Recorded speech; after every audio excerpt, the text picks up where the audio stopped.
दोस्तों, कैसे हैं आप सब। उम्मीद करती हूँ बहुत बढ़िया होंगे, मजे में होंगे। मैं भी बिल्कुल बढ़िया हूँ। तो चलिए स्टार्ट करते हैं आज की इस वीडियो को। देखिए, आज की इस वीडियो में केवीएस पेडागोजी सीरीज का ये हमारा जो है 15th लेक्चर होगा और यहाँ से आज मैंने सेकंड यूनिट स्टार्ट कर दी है, अंडरस्टैंडिंग टीचिंग एंड लर्निंग। तो यहाँ पर आज की इस वीडियो में हम इस यूनिट से रिलेटेड कोई सब टॉपिक डिस्कस नहीं करेंगे। आज इसका जो मेन हेडिंग है अंडरस्टैंडिंग टीचिंग लर्निंग, उसी के बारे में मैं आप लोगों को बेसिक बातें बताऊंगी। तो यहाँ पर टीचिंग और लर्निंग की बात की गई है, ठीक है। तो आज की इस वीडियो में हम क्या करेंगे, कॉन्सेप्ट ऑफ टीचिंग और लर्निंग से रिलेटेड हम डिस्कस नहीं करेंगे, क्योंकि लर्निंग का जो कॉन्सेप्ट है उस पर मैंने एक इंडिपेंडेंट वीडियो बनाया हुआ है, क्योंकि लर्निंग और थ्योरीज ऑफ लर्निंग से रिलेटेड 21 वीडियोस मेरे चैनल पर है। तो जो प्लेलिस्ट आप खोलेंगे लर्निंग और थ्योरीज ऑफ लर्निंग की, तो उसमें पहला ही वीडियो आपको मिल जाएगा कॉन्सेप्ट ऑफ लर्निंग का, ठीक है। तो आज की इस वीडियो में हम सिर्फ बात करेंगे कॉन्सेप्ट ऑफ टीचिंग की। लर्निंग मैं यहाँ पर नहीं करवा रही हूँ, दोबारा से मैं रिपीट कर रही हूँ, क्योंकि लर्निंग का जो टॉपिक है वो ऑलरेडी मेरे चैनल पर अवेलेबल है। और वीडियो के लास्ट में इस टॉपिक से रिलेटेड कुछ इंपॉर्टेंट एमसीक्यूज को भी हम डिस्कस करेंगे, ताकि आप लोगों को कॉन्सेप्ट बहुत अच्छे से क्लियर हो जाए। तो सबसे पहले हम बात करेंगे व्हाट इज टीचिंग। टीचिंग का मतलब क्या होता है। तो देखिए, यहाँ पर साधारण शब्दों में मैं आप लोगों को बता देती हूँ कि टीचिंग क्या है। टीचिंग एक इंस्ट्रक्शन होता है, एक अंत्यक्रिया होती है किसके बीच, टीचर और स्टूडेंट के बीच, ठीक है। तो टीचिंग क्या है, टीचिंग एक इंटीग्रल पार्ट होता है किसका, प्रोसेस ऑफ एजुकेशन। यानी कि एजुकेशन अपने आप में एक बहुत ही ब्रॉड टर्म है। तो टीचिंग जो है उसी का एक इंटीग्रल पार्ट होता है, जिसमें जो है क्या किया जाता है, it is a system of actions intended to induce learning. यानी कि बच्चों को सिखाने की कोशिश की जाती है, बच्चों की जो लर्निंग है वो बेहतर हो सके, सुगम हो सके।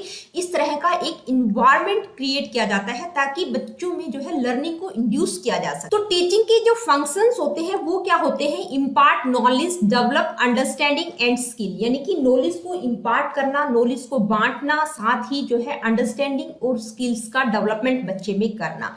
साधारण शब्दों में अगर हम टीचिंग की बात करते हैं, तो जैसे ही टीचिंग का कॉन्सेप्ट किसी भी व्यक्ति के दिमाग में आता है, तो उसके दिमाग में क्या आता है कि भाई एक टीचर है, सामने स्टूडेंट्स बैठे हैं और टीचर जो पढ़ा रहा होता है, यानी कि उसकी बच्चों के साथ जो इंटरेक्शन हो रहा होता है वो क्या है, वो टीचिंग है। तो एक बहुत ब्रॉड लेवल की बात हम यहाँ नहीं कह सकते। टीचिंग की अगर हम ब्रॉड लेवल पर बात करें, तो टीचिंग क्या है कि भाई क्लास में बच्चों की जो लर्निंग है वो इतना इफेक्टिव हो सके, इतना सुगम उनके लिए हो सके, इस तरह का एक इन्वायरमेंट क्रिएट करना ताकि बच्चे उस इन्वायरमेंट में बेहतर तरीके से सीख सके। तो टीचिंग को अगर हम डिफाइन करना चाहें तो हम कैसे डिफाइन कर सकते हैं कि भाई शिक्षण जो है एक ऐसी प्रक्रिया है जहां पर बच्चों के सीखने को सुगम बनाने के लिए, यानी कि बच्चों के अधिगम या उनकी लर्निंग को कन्वीनियंट, इफेक्टिव, इजी बनाने के लिए एक बेहतर इन्वायरमेंट क्रिएट करना ताकि बच्चे उस इन्वायरमेंट में अच्छे से सीख सके। एक सोशल इन्वायरमेंट टीचर के द्वारा क्रिएट किया जाता है, एक साइकोलॉजिकल परिवेश इस तरह का बनाना ताकि बच्चे जो है जिज्ञासु हो जाएं, क्यूरियस हो जाएं सीखने के लिए। तो टीचिंग क्या होती है, टीचिंग जो है टीचर और स्टूडेंट के बीच एक इंटरेक्शन होता है, जहां पर टीचर जो है बच्चों को उनके गोल की तरफ डाइवर्ट करने की कोशिश करती है, ठीक है। तो अगर हम बात करें डेफिनेशंस की, क्योंकि टीचिंग को अलग अलग साइकोलॉजिस्ट, अलग अलग स्कॉलर्स ने बिल्कुल डिफरेंट तरीके से डिफाइन किया है। बहुत सारी डेफिनेशंस बुक्स में आप लोगों को टीचिंग की मिल जाएंगी।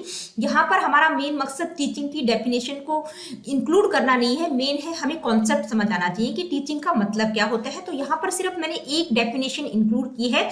टीचिंग क्या होती है, जो कि मोरिसन के द्वारा दी गई है। Teaching is an intimate contact between the more mature personality and a less mature one. यानी कि मोर मैच्योर पर्सनैलिटी और लेस मोर पर्सनैलिटी के बीच एक इंटीमेट कॉन्टेक्ट होता है, एक इंटरेक्शन होता है, जहां पर जो मोर मैच्योर पर्सनैलिटी है, यानी कि ज्यादा नॉलेजेबल व्यक्ति है, वो कम नॉलेजेबल व्यक्ति को नॉलेज इंपार्ट करने की कोशिश कर। तो देखिए, अगर हम टीचिंग की बात कर रहे हैं तो टीचिंग को जो है तीन मेन पॉइंट ऑफ व्यू से हम देखते हैं, यानी कि तीन तरह से टीचिंग को डिफाइन किया जा सकता है। एक होता है ऑथोरिटेरियन पॉइंट ऑफ व्यू, दूसरा डेमोक्रेटिक और तीसरा है लेजिस फेयर। तो इन तीनों के अकॉर्डिंग, इन तीनों पॉइंट ऑफ व्यू के अकॉर्डिंग टीचिंग क्या होती है वो मैं आप लोगों को बता देती हूँ। सबसे पहले बात करते हैं ऑथोरिटेरियन पॉइंट ऑफ व्यू की। तो इस पॉइंट ऑफ व्यू के अकॉर्डिंग जो टीचिंग होती है वो मेमोरी लेवल की टीचिंग होती है, यानी कि टीचर जो कुछ बच्चों को समझाता है बस बच्चे उसको एज इट इज रट लेते हैं, एज इट इज तैयार कर लेते हैं, ठीक है। तो मेमोरी लेवल की टीचिंग इसमें होती है। फैक्चुअल टीचिंग की हम बात करते हैं, फैक्चुअल चीजें यहाँ पर होती हैं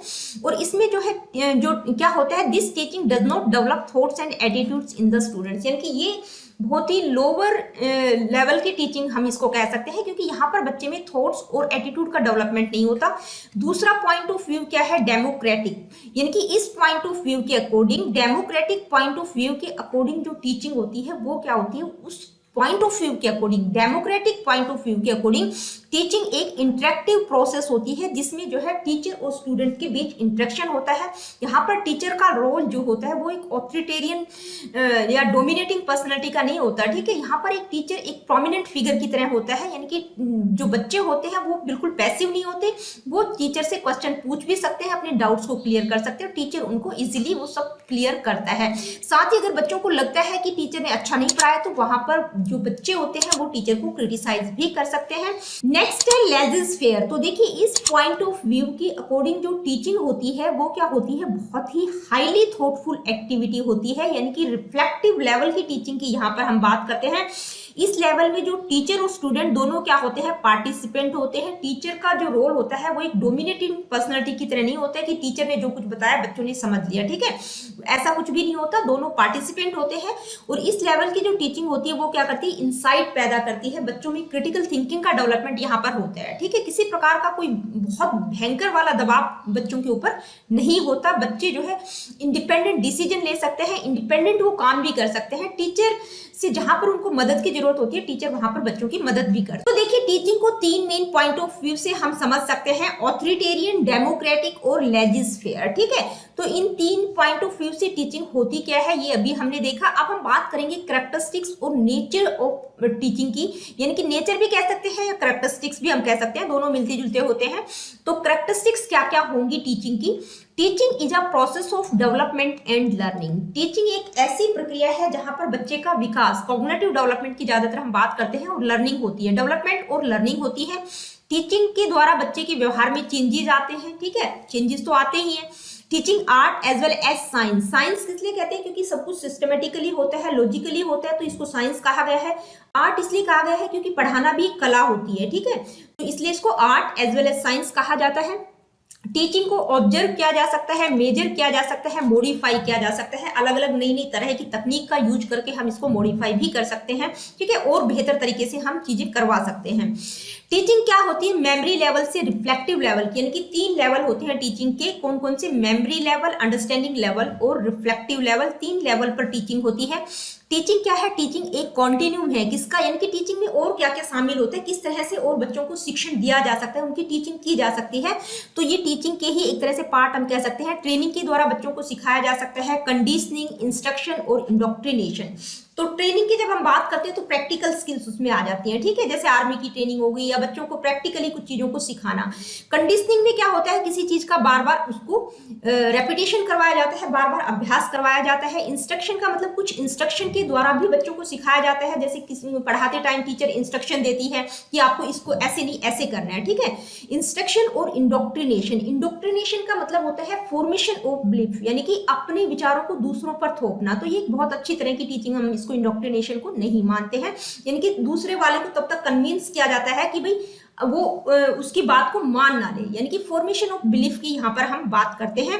टीचिंग एक इंटरेक्टिव प्रोसेस होता है टीचर और स्टूडेंट के बीच। Teaching is a complete social process. तो टीचिंग जो है एक सोशल प्रोसेस होता है, एक सामाजिक प्रक्रिया होती है जो सोसाइटी में ही होती है, सोसाइटी के लिए ही होती है, ठीक है। तो ये थी कैरेक्टरिस्टिक्स ऑफ टीचिंग। अब हम बात करेंगे फेजेस ऑफ टीचिंग, यानी कि इसको हम फेजेस भी कह सकते हैं या स्टेजेस भी कह सकते हैं या टीचिंग के स्टेप्स भी हम कह सकते हैं। तो तीन स्टेप्स, तीन फेजेस की हम बात करते हैं। कौन कौन से, pre active phase, interactive phase और पोस्ट एक्टिव फेज। इन तीनों ही फेजेस को मैं आप लोगों को वन बाय वन बता देती हूँ।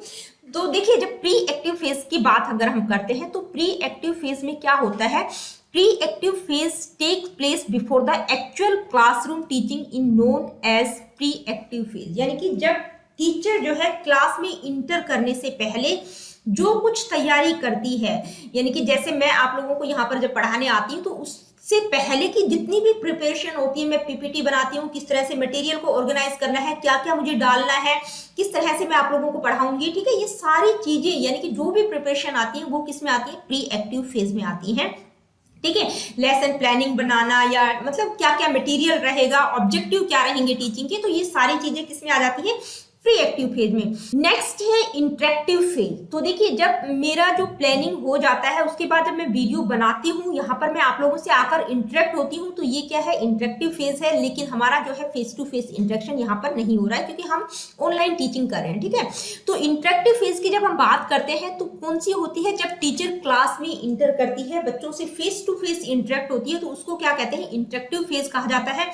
इसमें क्या करती है, इस स्टेज में टीचिंग को एग्जीक्यूट किया जाता है, यानी कि प्लानिंग के दौरान प्री एक्टिव फेज में उसने जो जो तैयारी की थी वो टीचर उसको क्या करती है, एग्जीक्यूट करती है, इंप्लीमेंट करती है। ठीक है, इसमें क्या होता है, इंप्लीमेंटेशन का काम होता है, और टीचिंग का जो भी सक्सेस और फेलियर रहेगा वो इसी स्टेज पर डिपेंड करता है कि टीचर ने कैसा पढ़ाया, अच्छा पढ़ाया कि नहीं पढ़ाया। ठीक है, इसके बाद है पोस्ट एक्टिव फेज। तो देखिए पोस्ट एक्टिव फेज में क्या होता है, ये ऐसी फेज होती है जहां पर टीचर अपनी टीचिंग को एनालाइज और इवेल्यूट करती है कि भाई मैं जो कुछ बच्चों को पढ़ाकर आई हूँ, क्या बच्चों को वो समझ भी आया कि नहीं। ठीक है, तो वो क्या करती है, बच्चों से क्वेश्चंस के द्वारा, बच्चों के रिएक्शंस को ऑब्जर्व करके या क्विज के द्वारा या इस तरह की सिचुएशन क्रिएट करके बच्चों से जानने की कोशिश करती है, यानी कि कुछ फीडबैक वो लेना चाहती है ताकि उसको पता चले कि उसने जो बच्चों को पढ़ाया है वो बच्चों को क्लियर हुआ कि नहीं। तो ये एक तरह से इवैल्यूएशन की स्टेज हम इसको कह सकते हैं।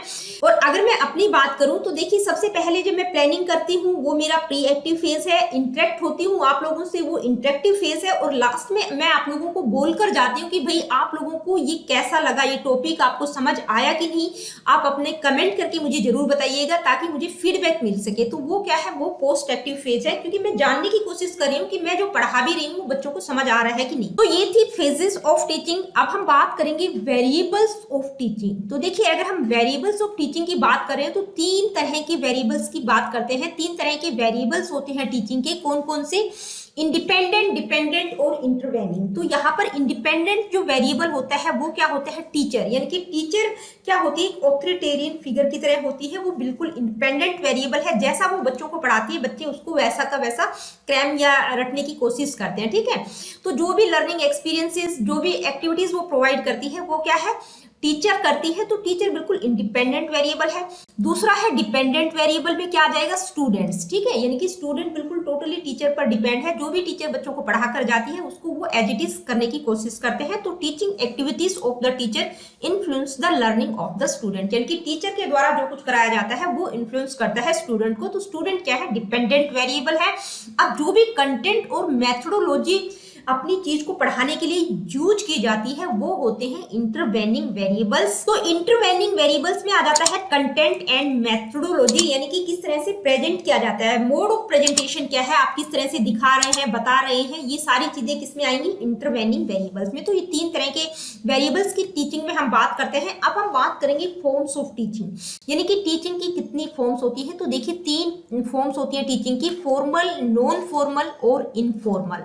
फॉर्मल टीचिंग क्या होता है, तो देखिए अगर फॉर्मल, इनफॉर्मल और नॉन फॉर्मल की अगर हम बात करें तो ये एजुकेशन में भी आपने टाइप्स में पढ़ा होगा, इसको हम टाइप्स भी कह सकते हैं या फॉर्म्स ऑफ टीचिंग भी हम कह सकते हैं। ठीक है, तो तीन फॉर्म्स होती है टीचिंग की। फॉर्मल टीचिंग क्या होती है, फॉर्मल टीचिंग का मतलब होता है क्लासरूम की जो टीचिंग होती है उसको हम फॉर्मल टीचिंग कहते हैं, यानी कि इसमें टीचर और स्टूडेंट के बीच जो फेस टू फेस इंटरेक्शन होता है।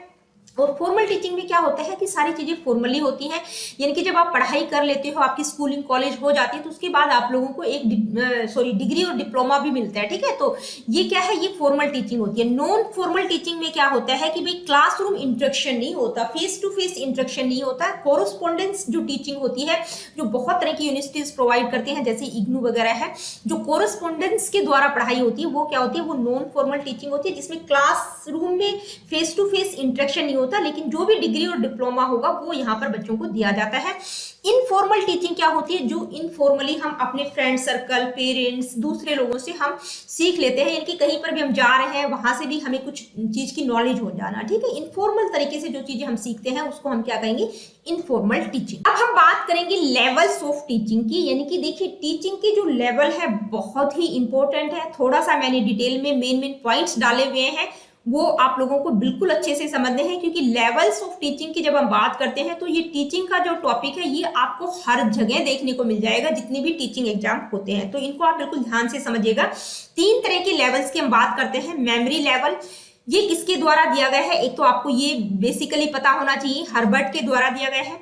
नेक्स्ट है अंडरस्टैंडिंग लेवल मॉरिसन के द्वारा दिया गया है, और रिफ्लेक्टिव लेवल की बात हुंट के द्वारा की गई है। ठीक है, तो 3 लेवल्स हैं, तीनों ही लेवल्स को मैं आप लोगों को 1 बाय 1 बता रही हूँ। सबसे पहले हम बात करेंगे मेमोरी लेवल। देखिए, मेमोरी लेवल की जब हम बात करते हैं तो सबसे पहले आप लोगों को पता होना चाहिए कि मेमोरी लेवल की बात किसके द्वारा की गई है? हर्बर्ट के द्वारा की गई है। ऑब्जेक्टिव्स इस लेवल के क्या रहेंगे, यानी कि ऑब्जेक्टिव की अगर हम बात करें मेमोरी लेवल की, तो इसमें सिर्फ बच्चों को इंफॉर्मेशन को इम्पार्ट किया जाता है, नॉलेज को सिर्फ दिया जाता है। ठीक है, किसी प्रकार की अंडरस्टैंडिंग यहाँ पर नहीं होती। तो जो इंफॉर्मेशन और नॉलेज है उसका जो नेचर होगा वो फैक्चुअल होता है। फैक्चुअल नॉलेज बच्चों को दी जाती है, एक मैकेनिकल प्रोसेस हम इसको कह सकते हैं, जहां पर मेमोराइजेशन और रोट लर्निंग की बात हम करते हैं। तो इस तरह की ये जो मेमोरी लेवल है ये ज्यादातर छोटी क्लास के बच्चों के लिए बेहतर होता है, यानी कि जैसे बच्चों को कुछ भी चीज मेमोराइज करवाई जाती है, हर चीज को वो क्रिटिकली नहीं सोच पाते, तो छोटे बच्चों के लिए मेमोरी लेवल अच्छा होता है। अगर आप लोगों को याद होगा तो जब आप छोटी क्लास में थे तो मुझे तो याद है कि हमें पहाड़े बहुत अच्छे से रट्टे लगवाए जाते थे, यानी कि 2 से लेके 20 तक के पहाड़े बहुत अच्छे से लर्न थे। तो वो क्या है? वो मेमोरी लेवल है। टीचर डोमिनेटिंग मेथड्स यहाँ पर यूज किए जाते हैं, जैसे ड्रिल, रिव्यू, रिवीजन और आस्किंग क्वेश्चंस, क्योंकि टीचर का अहम रोल है तो वही उसी तरह के मेथड्स यूज करेंगे। ड्रिल का मतलब बार बार प्रैक्टिस करवाना, क्वेश्चन बार बार पूछना। टीचर का रोल क्या रहेगा? तो डोमिनेटिंग, एक्टिव और ऑथोरिटेरियन रोल रहता है। जैसा टीचर कहती है बच्चे एज इट इज वैसा का वैसा करते हैं। तो यहाँ पर जो लर्नर है या स्टूडेंट्स हैं उनका रोल क्या रहेगा? उनका रोल पैसिव का रहता है, यानी कि वो ज्यादा नहीं, बिल्कुल एक्टिव रहते ही नहीं है, तो उनका रोल क्या रहता है? पैसिव रहता है। मेमोरी लेवल की टीचिंग में जो लर्नर है वो पैसिव है, तो टीचर जिस तरह से बच्चों को मोटिवेट करेगा बच्चे उसी तरह से मोटिवेट होंगे। तो जो मोटिवेशन का नेचर रहेगा वो क्या रहेगा? एक्सट्रिंसिक। एक्सट्रिंसिक का मतलब बाह्य मोटिवेशन आ रहा है, बाहर से मोटिवेशन आ रहा है, वो अपने आप मोटिवेट नहीं है। अब मेमोरी लेवल की टीचिंग की बात करते हैं तो इसमें कुछ साइकोलॉजिकल थ्योरीज भी आ जाती हैं, तो ये कई बार पूछ भी लिया जाता है, बहुत ही इंपॉर्टेंट चीजें हैं। ठीक है, कौन कौन सी थ्योरीज आती हैं? एक मेंटल फैकल्टी की, मेंटल डिसिप्लिन की जो थ्योरी है, ट्रांसफर ऑफ लर्निंग जब मैंने करवाया था तो वहां पर भी करवाई थी, वो थ्योरी इसमें आ जाएगी, जहां पर हम मेमोराइजेशन की बात करते हैं। थॉर्नडाइक की कनेक्शनिज्म, यानी कि प्रयास और त्रुटि सिद्धांत की जब हम बात करते हैं तो बार बार वो प्रयास करवाता है। ठीक है, ड्रिल, अभ्यास का वो यूज करता है अपनी बिल्ली को, मतलब जो उसकी कैट है उसको सिखाने का जो भी व्यवहार उसको सिखाना चाहता है। ठीक है, इसके अलावा जब कंडीशनिंग थ्योरीज हैं, जैसे पेवलोव की कंडीशनिंग थ्योरी, क्लासिकल कंडीशनिंग है, या स्किनर की ऑपरेंट कंडीशनिंग है, वहां पर जब स्किनर क्या करता है? अपने रैट को एक ही व्यवहार को वो बार बार सिखाने की कोशिश करता है। तो ये कौन सी लेवल की थ्योरीज है? मेमोरी लेवल की थ्योरीज हैं ये। क्लासिकल कंडीशनिंग, ऑपरेंट कंडीशनिंग, यानी कि कंडीशनिंग की जो भी थ्योरीज हैं, या थॉर्नडाइक की थ्योरी है, या मेंटल फैकल्टी की जो थ्योरी है, ये कौन किससे रिलेटेड है? मेमोरी लेवल से रिलेटेड। नेक्स्ट है अंडरस्टैंडिंग लेवल। तो देखिए, अंडरस्टैंडिंग लेवल किसके द्वारा दिया गया है? सबसे पहले आप लोगों को पता होना चाहिए, तो किसके द्वारा दिया गया है? मॉरिसन के द्वारा दिया गया है। अंडरस्टैंडिंग का मतलब क्या होता है? Knowing the meaning of things and concepts, यानी कि चीजें जो भी हैं, जो भी कॉन्सेप्ट है, उनके पीछे का रीजन क्या है उसको जानने की कोशिश की जाती है। अंडरस्टैंडिंग, एक समझ विकसित की जाती है। जो लर्नर होता है वो सिर्फ फैक्चुअल इंफॉर्मेशन को ग्रहण नहीं करता, उसको कॉम्प्रीहेंड करने की कोशिश करता है, उसको उसके प्रति समझ बनाने की कोशिश करता है। ठीक है, समझ के साथ वो चीजों को करता है, एज इट इज रट्टा नहीं लगा लेता। तो जो भी फैक्ट, कॉन्सेप्ट और प्रिंसिपल्स होते हैं उनके पीछे क्या रिलेशनशिप है, उनको इंटरप्रेट करना, उनको कॉम्प्रीहेंड करने की कोशिश करता है, उनके प्रति समझ विकसित करता है, समझ के साथ वो काम करता है। ठीक है, मेथड्स की अगर हम बात करें तो अंडरस्टैंडिंग लेवल के कौन कौन से मेथड होते हैं, यानी कि टीचर कौन कौन से मेथड यूज कर सकता है बच्चों को समझाने के लिए? लेक्चर मेथड यूज कर सकता है, लेक्चर के साथ साथ वो डेमो भी दे सकता है किसी चीज के बारे में। डिस्कशन मेथड वो यूज कर सकता है, बच्चों से डिस्कस करके किसी इंडक्टिव और डिडक्टिव मेथड का यूज कर सकता है, यानी कि एग्जाम्पल टू रूल और रूल टू एग्जाम्पल का भी वो यूज कर सकता है। ठीक है, यानी कि किसी चीज को समझाने के लिए कई बार क्या करता है टीचर? एग्जाम्पल से रूल की तरफ जाता है, कई बार क्या होता है? रूल से एग्जाम्पल की। तो दोनों तरह के मेथड बच्चों को समझाने के लिए यूज किए जाते हैं। क्लासरूम क्लाइमेट की अगर हम बात करें तो क्लासरूम का जो क्लाइमेट है, यानी कि क्लास का जो वातावरण रहेगा वो किस तरह का रहेगा? बहुत ही लाइवली और इंक्रीजिंग रहता है, यानी कि इसमें जो टीचर होता है वो एक प्रोमिनेंट फिगर होता है, वो डोमिनेटिंग और ऑथोरिटेरियन नहीं होता है। अगर रोल ऑफ लर्नर की अगर हम बात करें तो उसका जो लर्नर है, जो स्टूडेंट है, उसका रोल क्या रहता है? बहुत पैसिव नहीं रहता, वो टीचर को से क्वेश्चन पूछ भी सकता है, अपने जो डाउट्स हैं उनको वो क्लियर कर सकता है। ठीक है, तो इस तरह का नहीं रहता कि भाई वो डरा सहमा बैठा हुआ है, पैसिव रोल हम नहीं कह सकते यहाँ पर लर्नर। नेक्स्ट है रिफ्लेक्टिव लेवल। तो देखिए, रिफ्लेक्टिव लेवल की जो टीचिंग होती है वो बहुत ही हाई लेवल की टीचिंग होती है, यानी कि बहुत हायर लेवल होता है टीचिंग का। किसके द्वारा दिया गया है? हुंट के द्वारा। ठीक है, हुंट के द्वारा ये दिया गया है। इसमें जो टीचिंग लर्निंग एक्टिविटीज होती है बहुत हाईएस्ट लेवल की होती है। इसमें जो है कॉन्सेप्ट या उनके एप्लीकेशंस को सिर्फ समझा नहीं जाता बल्कि हायर लेवल की मेंटल प्रोसेसेस इसमें शामिल होती हैं, जैसे रीजनिंग हो गया, थिंकिंग, एनालाइज करना कॉन्सेप्ट को, इमेजिनेशन, थॉट्स और आइडियाज और क्रिटिकल थिंकिंग का डेवलपमेंट यहाँ बच्चे में हो जाता है। यानी कि रिफ्लेक्टिव लेवल की टीचिंग में इस तरह की सारी हायर लेवल की जो एक्टिविटीज होती हैं वो शामिल होती हैं। तो एक बहुत ही हाईएस्ट लेवल है ये टीचिंग का, ठीक है। इसके अलावा इसमें क्या किया जाता है, जब रिफ्लेक्टिव लेवल की हम बात करते हैं तो इसके द्वारा बच्चों में इंसाइट डेवलप की जाती है ताकि वो अपनी प्रॉब्लम को खुद सोल्व करें। इसके अलावा क्रिटिकल रैशनल थिंकिंग का डेवलपमेंट बच्चे में किया जाता है। साथ ही बच्चों में इंडिपेंडेंट थिंकिंग की एबिलिटी और डिसीजन मेकिंग की एबिलिटीज का भी डेवलपमेंट किया जाता है ताकि वो अपनी प्रॉब्लम को इंडिपेंडेंटली सोल्व कर पाएं। अब टीचिंग लर्निंग प्रोसेस की जब हम बात करते हैं तो इसमें जो लेवल है ये बहुत ही डायनेमिक और यूनिक होता है, ठीक है। मतलब किसी प्रकार का कोई वो नहीं होता, एकदम चेंजेबल होता है, डायनेमिक और यूनिक होता है। यहाँ पर जो स्टूडेंट्स होते हैं उनको प्रॉब्लमेटिक सिचुएशंस टीचर के द्वारा दे दी जाती है और उनको इस तरह की सिचुएशन क्रिएट करके दी जाती है ताकि वो अपनी प्रॉब्लम को इंडिपेंडेंटली सोल्व कर पाए, ठीक है। मेथड्स की अगर हम बात करें तो इसमें कौन कौन से मेथड यूज होते हैं, प्रॉब्लम सॉल्विंग मेथड यूज करते हैं, यानी कि बच्चे अपनी प्रॉब्लम को सोल्व करते हैं, इन्वेस्टिगेट करते हैं, heuristic method, experimental method, inquiry oriented method और एनालिटिक मेथड्स का यूज इस लेवल में किया जाता है। अगर हम नेचर ऑफ मोटिवेशन की अगर हम बात करें, यानी कि मोटिवेशन का जो नेचर रहेगा वो क्या रहेगा, तो वो क्या रहेगा, वो इंट्रिंसिक होता है, क्योंकि जो लर्नर होता है वो अंदर से मोटिवेट होता है, बाहरी मोटिवेशन नहीं होता, अंदर से वो मोटिवेट होता है। तो इसका मोटिवेशन का जो नेचर रहेगा वो क्या रहेगा, इंट्रिंसिक, यानी कि आंतरिक अभिप्रेरणा यहाँ पर काम करती है। तो मैं उम्मीद कर सकती हूँ कि टीचिंग का जो कॉन्सेप्ट है वो आप लोगों को बिल्कुल अच्छे से क्लियरली समझ आ गया होगा। अब हम आगे बढ़ते हैं, इस टॉपिक से रिलेटेड कुछ इंपॉर्टेंट एमसीक्यूज को डिस्कस करेंगे। देखिए क्वेश्चंस को अगर हम साथ साथ कर लेते हैं तो उस कॉन्सेप्ट, उस टॉपिक में और ज्यादा क्लैरिटी आ जाती है। Let me see what is the first question. A student tries to solve a problem without any help from a teacher, the teacher should. देखिए एक छात्र बिना किसी शिक्षक की मदद के एक समस्या को हल करने की कोशिश करता है। शिक्षक को चाहिए, यानी कि टीचर को क्या करना चाहिए, advise him her to take help from his her colleagues, यानी कि उसको अपने सहयोगियों से मदद लेने की सलाह देनी चाहिए। Pay no attention to him her, यानी कि उस पर ध्यान नहीं देना चाहिए। Scold him her for foolishness, यानी कि उसको उसकी मूर्खता के लिए उसे डांटना चाहिए। Apprise him her individual efforts, या उसको उसके व्यक्तिगत प्रयास का मूल्यांकन करना चाहिए, उसको अप्राइज करना चाहिए। तो एक टीचर को क्या करना चाहिए, अगर कोई बच्चा किसी प्रॉब्लम को इंडिविजुअली सोल्व करने की कोशिश करता है तो क्या करना चाहिए एक टीचर को, क्या उसको डांटना चाहिए या उसको ध्यान नहीं देना चाहिए या उसको कहना चाहिए कि अपने दोस्तों से सलाह ले ले, या उसके काम का जो है सराहना करनी चाहिए, प्रोत्साहन करना चाहिए, इवेल्यूएट करना चाहिए उसके काम को। तो आपका ऑप्शन नंबर जो है 4 करेक्ट होगा, apprise him her individual efforts. Let me see what is the next question. Given below are 2 statements. देखिए 2 स्टेटमेंट दी गई हैं, कौन कौन सी। फर्स्ट है effective teachers are strive to motivate and engage all their students in learning, यानी कि प्रभावी शिक्षक क्या करता है, सीखने में अपने सभी छात्रों को प्रेरित करने और संलग्न करने का प्रयास करता है। दूसरी स्टेटमेंट क्या है, in order to fulfil each students unique demands a competent teacher must employ creative and new teaching techniques, यानी कि प्रत्येक छात्र की जो अनूठी मांगे हैं, यानी कि जो यूनिक डिमांड्स हैं हर इंडिविजुअल की, उनको पूरा करने के लिए जो एक कॉम्पिटेंट टीचर होता है, एक सक्षम शिक्षक को रचनात्मक और नई शिक्षण तकनीकों को नियोजित करना चाहिए।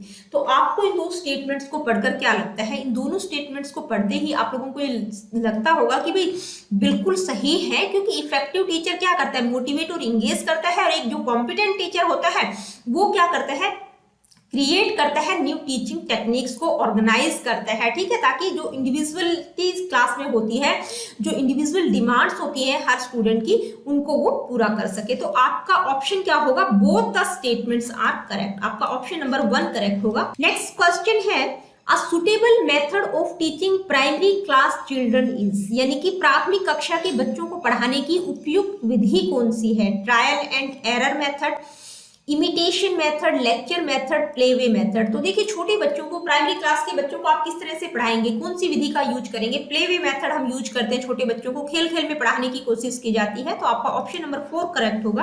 Late me see what is the next question. If a teacher finds a problematic child in the class what should he does, यानी कि एक टीचर को अगर उसकी क्लास में कोई प्रॉब्लमेटिक यानी कि समस्यात्मक बच्चा मिलता है तो उस टीचर को क्या करना चाहिए। Send the child back to home immediately, यानी कि बच्चे को तुरंत उसके घर भेज देना चाहिए, इग्नोर करना चाहिए, पनिश करना चाहिए, या provide counselling to the child, या बच्चे की काउंसलिंग करनी चाहिए। तो कौन सा ऑप्शन करेक्ट होगा? क्या करेगी teacher? Provide counselling to the child, यानी कि उस बच्चे की वो काउंसलिंग करेगी, उसको परामर्श दे सकती है। ठीक है, नेक्स्ट क्वेश्चन है A teacher is like a burning lamp, lightening others and learning himself. This idea was given by.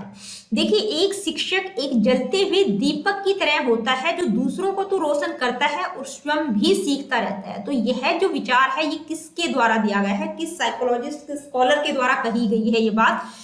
S Radhakrishnan, R N Tagore, Swami Vivekananda, J Krishnamurti. तो देखिए, ये जो बात है ये किसके द्वारा कही गई है? रविंद्रनाथ टैगोर ने ये बात कही थी। कि नेक्स्ट क्वेश्चन है, for developing team spirit and cooperative learning among the students, which best option a teacher should adopt?